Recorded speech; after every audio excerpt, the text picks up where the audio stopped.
कभी सोचा है आपने कि कुछ जगहें जिंदा होती हैं जहां दीवारों के भीतर सिर्फ ईंट और पत्थर नहीं बल्कि चीखें, खून और अधूरी कहानियां कैद होती हैं। आज की कहानी हमें ले जाएगी एक ऐसी हवेली तक जिसके बारे में गांव वाले कहते हैं कि वहां कदम रखते ही आपकी परछाई भी आपकी नहीं रहती।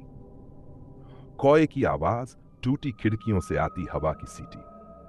उत्तर भारत के एक पुराने गांव में जंगल के बीचों बीच खड़ी है गोवर्धन हवेली। सैकड़ों साल पुरानी, ऊंची दीवारों और जर्जर खिड़कियों वाली।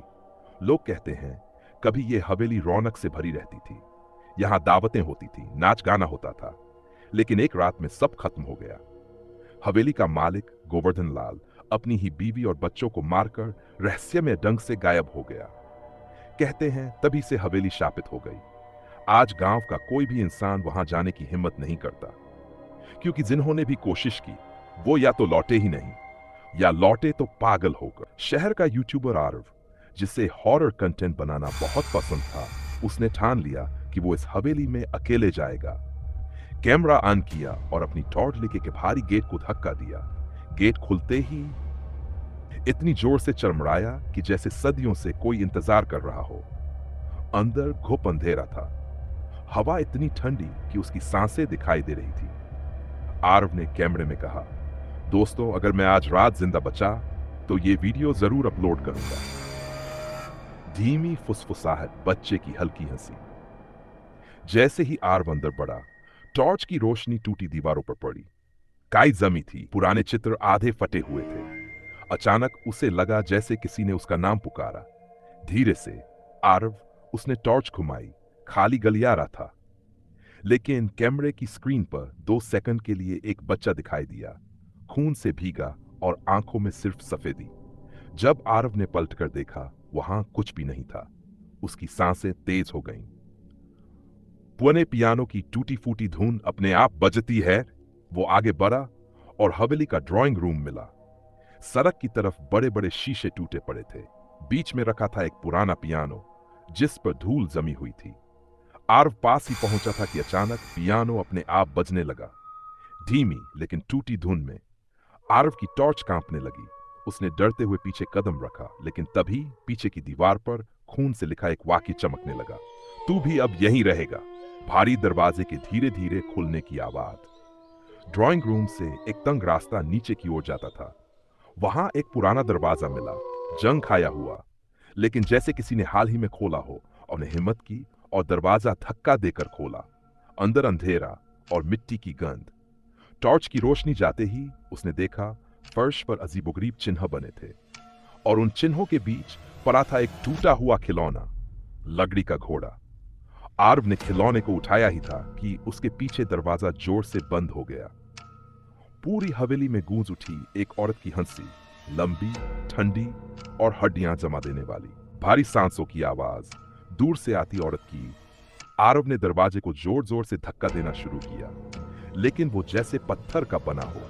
उसकी टॉर्च की रोशनी कांप रही थी। अचानक उस अंधेरे तहखाने में उसे हल्की सी सरसराहट सुनाई दी, जैसे कोई रेंग रहा था। और स्क्रीन पर उसने देखा, चारों तरफ काले धुएं जैसे साए घिरने लगे थे। उन सायों में चेहरे थे, अधजले, बिना आंखों के। वो धीरे धीरे उसके करीब आने लगे। आरव चीखा, कौन है वहां?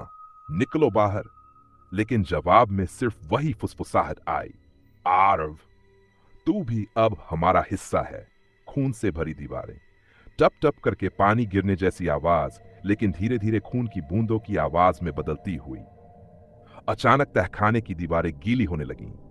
टॉर्च की रोशनी डालते ही आरव के होश उड़ गए।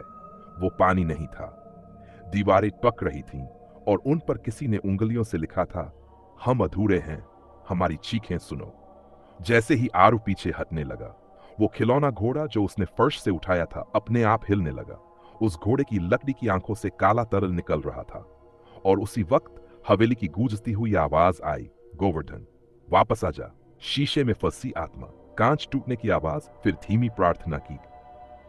तहखाने से बाहर जाने की कोशिश करते हुए आरव एक पुराने गलियारे में पहुंचा। वहां दीवार पर बड़े बड़े शीशे लगे थे, धूल से ढके हुए, लेकिन उनमें कुछ हलचल थी। उसने टॉर्च डाली तो चौंक गया। उसकी परछाई गायब थी, लेकिन शीशे में बहुत सी परछाइयां थीं। हर शीशे में अलग अलग लोगों के चेहरे, किसी की आंखें निकली हुई, किसी का गला कटा हुआ, और सभी एक साथ बोल रहे थे, हमें बाहर निकालो, हमें बाहर निकालो। आरव ने जैसे ही शीशे को छुआ, अचानक एक हाथ शीशे से बाहर निकला और उसकी कलाई पकड़ ली। ठंडी बर्फ जैसी उंगलियां जो उसे अंधेरे में खींचने लगी। बैन हवेली का अतीत, पुरानी मंत्रोच्चार की गूंज, जलती आग की आवाज। शीशे में खींचे जाने के बाद आरव खुद को हवेली के पुराने जमाने में खड़ा पाता है। उसने देखा हवेली जगमगा रही है, सैकड़ों दिए जल रहे हैं, दावत का माहौल है, लोग नाच गाना कर रहे हैं। बीच में खड़ा है गोवर्धन लाल, उसकी हमें अजीब पागलपन था, और उसके हाथ में एक खंजर। उसके सामने उसकी पत्नी और बच्चे खड़े थे। अचानक उसने खंजर उठाया और एक एक करके सबको काट डाला। हवेली में चीखें गूंज उठीं, लेकिन कोई भी भाग नहीं पाया। हर इंसान का गला उसी खंजर से रेत दिया गया। आर्व ने यह सब देखा और उसका खून जम गया, क्योंकि गोवर्धन लाल धीरे धीरे उसकी तरफ देखने लगा और बोला, अब तेरी बारी है। आर्व की वापसी, दिल की धड़कनों की आवाज तेज होती। आर्व चीखते हुए पीछे हटा और अचानक फिर से उसी अंधेरे तहखाने में आ गिरा। उसकी सांसें फूल रही थीं। कैमरा अब भी रिकॉर्ड कर रहा था, लेकिन इस बार कैमरे में उसकी शक्ल ही नहीं थी। स्क्रीन पर सिर्फ अंधेरा और परछाइयां थीं। तभी उसके कानों में धीमी आवाज गूंजी, तू बचकर नहीं जाएगा, तू अब हवेली का हिस्सा है। आरव पागलों की तरह दरवाजे पीटता रहा। उसके नाखून खून से भर गए, लेकिन दरवाजा नहीं खुला। और तभी उसके कैमरे की बैटरी खत्म हो गई। अंधेरा पूरी तरह छा गया, पूरी तरह सन्नाटा, बीच बीच में भारी सांसों और दूर से आती घंटियों की आवाज। अंधेरे में कैद आरव को अब अपनी ही धड़कनें सुनाई दे रही थी। हर सांस उसके कानों में ऐसे गूंज रही थी जैसे कोई और साथ साथ सांस ले रहा हो। अचानक उसके कंधे पर किसी ठंडी चीज का स्पर्श हुआ। उसने तुरंत मुड़कर हाथ मारा, लेकिन वहां कोई नहीं था। उसने आंखें फाड़ कर देखा। अंधेरे में दो लाल आंखें चमक रही थीं, धीरे धीरे पास आती हुई। और फिर वही फुसफुसाहट, हमारे साथ चल, हवेली से बाहर कोई रास्ता नहीं है। लाशों का कमरा, दरवाजे के धीरे धीरे खुलने की आवाज, उसके बाद मक्खियों की भिनभिनाहट। अचानक उसके सामने एक दरवाजा अपने आप खुल गया। उसने हिम्मत जुटाई और अंदर कदम रखा। कमरे में दाखिल होते ही वो जमीन पर गिर पड़ा, क्योंकि पूरा कमरा लाशों से भरा था। सड़ी गली लाशें जिनके चेहरे पहचान में भी नहीं आ रहे थे। लेकिन उनमें से कुछ चेहरों को देखकर आर्व कांप उठा, क्योंकि वो थे वही लोग जिनके बारे में उसने गांव वालों से सुना था, जो हवेली में कभी वापस नहीं लौटे। उनकी आंखें फटी हुई थी और मुंह खुले हुए, जैसे मरते वक्त चीखे हों। लेकिन सबसे भयानक बात यह थी, वो सब लाशें धीरे धीरे हिल रही थी, जैसे जिंदा हो रही हो। आर्व का सामना, धीमी धीमी चीखें, दीवार पर नाखून घिसने किया। लाशें धीरे धीरे उठने लगीं। उनकी हड्डियां चरमराकर अपनी जगह बैठ रही थीं। खून से लथपथ मुंह खोलकर वो सब आर्व की तरफ रेंगने लगीं। आर्व पीछे हटने लगा, लेकिन उसके पैर एक लाश की ठंडी उंगलियों में फंस गए। वो लाश खींचते हुए बोली, तू हमें मुक्त क्यों नहीं करता? आर्व चीख पड़ा, मैंने क्या किया है? मुझे छोड़ दो। लेकिन उन सब की एक ही आवाज गूंजी, गोवर्धन, तूने हमें यहां बांध दिया और अब यह श्राप हमेशा चलेगा। हवेली का श्राप। अचानक हवा तेज चलने लगी। सारे दरवाजे अपने आप बंद हो गए। छत से जंजीरें झूलने लगीं। दीवार पर खून से खुद ब खुद लिखना शुरू हुआ, जो भी यहां आएगा उसकी आत्मा यहीं कैद होगी। आर्व की आंखों के सामने एक काला धुआं इकट्ठा हुआ और उसी धुएं से गोवर्धन लाल का भूत निकला। लंबा कद, लाल आंखें और हाथ में वही खंजर। वो गर्जती आवाज में बोला, ये हवेली मेरी है और अब तू भी मेरा हिस्सा है। सीन विम्टेन, आर्व की असली दहशत, दिल की धड़कनें तेज, कौन सा नाटक। गोवर्धन लाल का भूत धीरे धीरे आर्व की तरफ बढ़ने लगा। आर्व पीछे हटते हुए शीशे से टकरा गया। उस शीशे में उसने देखा, उसकी परछाई गायब है, लेकिन उसकी जगह खड़ा है गोवर्धन लाल खुद। शीशे से आवाज आई, अब तू मैं है और मैं तू हूं। आर्व चीखने लगा, लेकिन उसकी आवाज बाहर नहीं निकली, जैसे उसकी आवाज भी हवेली ने निगल ली हो। इसी बीच आर्व का कैमरा अपने आप ऑन हो गया। बिना बैटरी के कैमरे में अब सिर्फ आर्व की डरी हुई शक्ल नहीं, बल्कि उसके पीछे खड़ा गोवर्धन लाल भी दिखाई दे रहा था।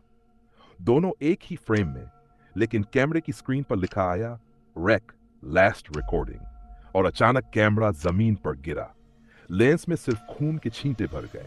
कैमरे ने आखिरी बार रिकॉर्ड किया। आरव की आंखें, जो अब इंसानी नहीं रही, वो लाल चमक रही थी, ठीक गोवर्धन लाल की तरह। तेज हवा की आवाज, दरवाजों का अपने आप खुलना बंद होना। आरव अब हवेली का कैदी बन चुका था। उसकी आंखें लाल हो चुकी थी और सांसें ठंडी, लेकिन उसके अंदर अब भी इंसानी आत्मा संघर्ष कर रही थी। वो चीख चीख कर कह रहा था, मुझे जाने दो, मैं तुम्हारी तरह नहीं बनना चाहता। लेकिन हवेली की दीवारों से गूंज रही थी वही आवाज, अब तेरा कोई अस्तित्व नहीं, तू हवेली है, हवेली ही तू है। ढोल नगाड़ों की भूतिया गूंज, दूर से आती करुण चीखें। हवेली के मुख्य हाल में अचानक सैकड़ों दीपक जल उठे। आरव ने देखा, चारों तरफ वही आत्माएं खड़ी थीं और सब धीरे धीरे नाचना शुरू कर रही थीं। उनके शरीर आधे जले हुए, खोपड़ियां बाहर निकली हुई, लेकिन उनके होंठों पर अजीब सी मुस्कान थी। वो नाचते हुए बार बार चिल्ला रही थी, गोवर्धन गोवर्धन बलि। आरव ने देखा, कमरे के बीचों बीच बलि का चबूतरा था, खून से सना हुआ, और वहां उसका कैमरा रखा था। कैमरा अपने आप घूम रहा था, सब रिकॉर्ड कर रहा था।